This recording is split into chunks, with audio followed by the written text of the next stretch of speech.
अस्सलामुअलैकुम। 14 जून की शब एक फिशिंग बोट जिसकी पैसेंजर्स कैपेसिटी 300 अफराद की है, मगर इस पर मौजूद अफराद की तादाद 700 से ज़ायद होती है और ग्रीस के साहिल पर वज़न ज़्यादा होने की वजह से उलट जाती है और वहाँ सिर्फ 104 अफराद को ही रेस्क्यू करा लिया जाता है। अब इसी दौनाक और दिलखराश वाक़ये के 5 दिन बाद ही एक टाइटन सबमरीन आबदोज अटलांटिक समंदर में अचानक से डूब जाती है, जिसमें 5 अफराद मौजूद हैं। इन दोनों वाक़यात में क्या कुछ ऐसा मौजूद है जिससे पर्दा हटाना बेहद ज़रूरी है। आइए देखते हैं आज की इस वीडियो में इन दोनों वाक़यात की हकीकत।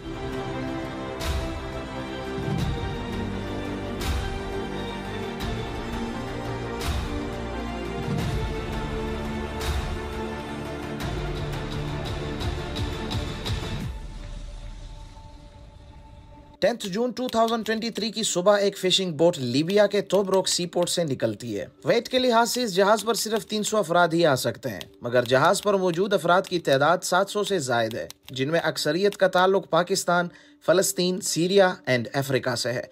14 जून की शब ये फिशिंग बोट यूनान यानी ग्रीस के साहिल पायलस के नजदीक अचानक उलट जाती है। अमूमन 104 बंदों को रेस्क्यू करा लिया जाता है और तकरीबन 80 से जायद अफराद की डेड बॉडीज निकाल दी जाती हैं, मगर बाकियों का अब तक कोई सुराग नहीं मिल पाया है और जितने भी सर्च ऑपरेशंस जारी थे उन तमाम को रोक दिया गया है, ये कहते हुए कि ऑलरेडी उन सब की मौत वाक़ई हो चुकी है और उनको ढूंढना अब नामुमकिन है। कहा यह भी जा रहा है कि उनमें से अक्सरियत को बचाने में कसदन सुस्ती का मुजाहरा किया गया है कि ज्यादा से ज्यादा लोगों को बचाने की ताकत होते हुए भी अक्सरियत को मौत के मुंह में धकेला गया है।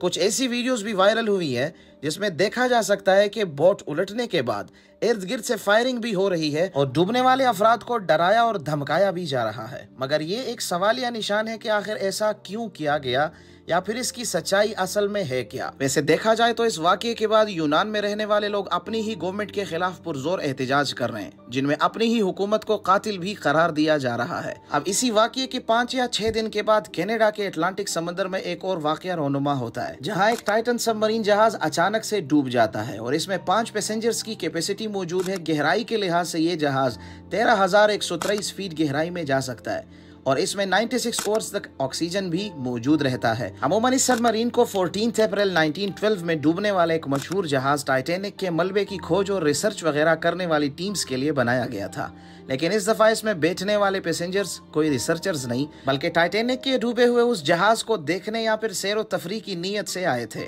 जो पिछली सदी एक बर्फीले तोदे यानी आइसबर्ग के साथ हादसे का शिकार हुआ था, जिसके नतीजे में इस जहाज के 2 टुकड़े हुए थे। और इसी टाइटैनिक जहाज का मलबा तकरीबन 3,800 मीटर की गहराई में मौजूद है।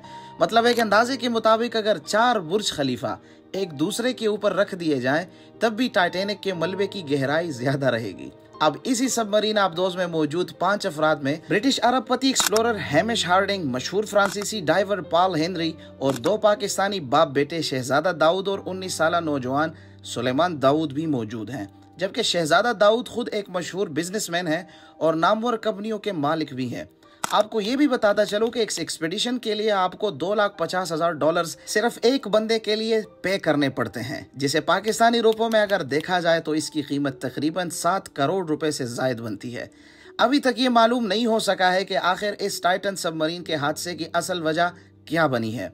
माहिरीन के मुताबिक कोई फनी खराबी ही हो सकती है, जिसकी वजह से इनका राब्ता पूरी तरह से मुनक़ता हो चुका है। यह भी कहा जा रहा था कि अभी कुछ घंटों की ऑक्सीजन मौजूद है, जो कि इनके जिंदा होने के लिए एक इशारा है, मगर 96 आवर्स का ये ऑक्सीजन 22 जून के दिन तक ही है। मतलब इनके जिंदा बचने के चांसेस अब हद से ज्यादा कम हो चुके हैं। अब सवाल यह है कि इतनी बड़ी रकम लगाने के बाद भी इस एक्सपेडिशन पर जाने से पहले जहाज की पूरी तरह से जांच पड़ताल क्यों नहीं की गई। ऑस्ट्रेलियन रिसर्चर माइक रीस के मुताबिक इस जहाज में जाना एक बहुत बड़ी गलती है, क्योंकि वो खुद पिछले साल इस एक्सपेडिशन का हिस्सा रहे और 3 दफा इनका राब्ता इनकी क्रीव टीम से कट चुका था। हालांकि देखा जाए तो इन तमाम एक्सपेडिशंस टीम का राब्ता दुनिया की अब तक की तेज तरीन स्टारलिंक टेक्नोलॉजी के जरिए किया जाता है, जो कि मशहूर और मारूफ शख्सियत एलोन मस्क की मलकियत है। अब तक इस जहाज की तलाश के लिए 3 जहाज भेजे जा चुके हैं, जो कि 3 टीम्स की शक्ल में मुख्तलिफ जावियों से भरपूर कोशिश में है कि किसी तरह करके भी इस जहाज को ढूंढ कर इन अफराद को रेस्क्यू करा लिया जाए। अब इस पूरे वाकये में गलती कहाँ पर हुई और गलती किसकी है, ये सवाल तो बाद में देखा जाएगा, मगर असल सवाल ये है कि क्या इस डूबे हुए जहाज को ये टीम्स ढूंढ पाएंगी या फिर खुदा न ख्वास्ता ये भी ग्रीस में डूबने वाले 500 से जायद अफराद की तरह एक मिस्ट्री ही बनकर रह जाएगी। क्योंकि अगर देखा जाए तो एक तरफ 500 से जायद अफराद को ढूंढते हुए कुछ दिन सर्च ऑपरेशन करने के बाद ये बयान देकर सब कुछ रोक दिया जाता है कि वो सब ऑलरेडी मर चुके हैं और इन्हें ढूंढना अब नामुमकिन है, तो दूसरी तरफ दुनिया की बेहतरीन टीम्स तश्कील दी जाती हैं इन 5 अफराद को ढूंढने के लिए। तो माहिरीन के मुताबिक अगर ये 5 अफराद खुदा न ख्वास्ता डूब कर मर चुके हैं तो क्या इन्हें भी इन 500 डूबे अफराद की तरह पानी के नीचे ही छोड़ दिया जाएगा या फिर इनके लिए दुनिया का कानून अलग बनाया जाएगा। अब अगर हम पहले वाकये की तरफ जाएं तो ग्रीस में जो बंदे डूब चुके हैं असल में इनका ताल्लुक उन अफराद से है जो इलीगल तरीके के साथ कई ममालिक के बॉर्डर्स क्रॉस करके सख्त तरीन मुश्किलात का सामना करते हुए मुख्तलिफ यूरोपियन ममालिक जा पहुँचते हैं। इस तरीक़ेकार को ये अफराद गेम का नाम देते हैं, मगर असल में ये गेम जिंदगी और मौत का वो खेल होता है जिसमें इनके पास सिर्फ 2 ही ऑप्शंस होते हैं, या तो कर जाओ या फिर मर जाओ। अब असल में ग्रीस में होने वाला वाकया वर्ल्ड मीडिया की वजह से नजरों में आया है, वरना इससे हौलनाक वाकयात इस गेम में कई दफा हो चुके हैं।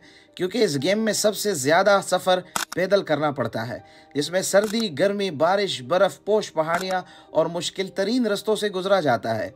अक्सरियत की मौत तो इन रस्तों पर ही हो जाती है, क्योंकि हालात सख्त होने की वजह से अक्सर जो एजेंट्स इनको लेके जाते हैं वो इन अफराद को ऐसी जगहों पर कई कई दिन अकेले छोड़ देते हैं जिसमें ज़्यादातर बंदे सर्दी की वजह से मर जाते हैं, और जो सरवाइव कर जाते हैं उनको बॉर्डर पुलिस या फिर आर्मी पकड़ लेती है। गिरफ्तार होने वाले अफराद के साथ कुछ ऐसा रवैया रखा जाता है कि वो बयान करने के काबिल नहीं है।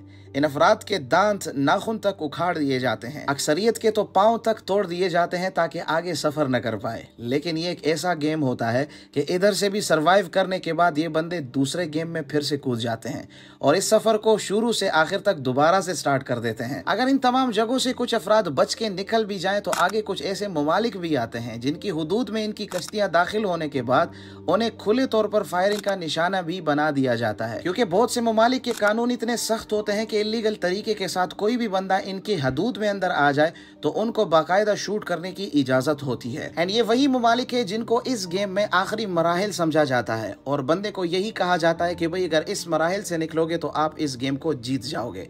लेकिन अक्सरियत की मौत इन आखिरी मराहिल में हो ही जाती है। इसके अलावा भी बहुत सी ऐसी बातें मौजूद है जो कि मैं चाह कर भी इस वीडियो में नहीं डाल सकता। खैर, इन तमाम खतरात को सामने रखते हुए भी इस घिनौने धंधे में नौजवान अपनी जिंदगियां लुटा देते हैं, अपने घर की खुशियों की खातिर एक ऐसा गम अपने अहलो अयाल को दे देते हैं जिसको बर्दाश्त करना किसी के बस में नहीं होता है। वैसे इन दोनों वाकयात में मुझे एक चीज बहुत ही सिमिलर सी लगी है, वो ये है कि ग्रीस में डूबने वाले लोग अपनी जिंदगी बदलने और पैसा कमाने की खातिर अपनी जान गंवा बैठे, और अटलांटिक समंदर में डूबने वाले वही पैसा लगाकर अपनी ज़िंदगी को एंजॉय करने की खातिर अपनी जान गंवा बैठे।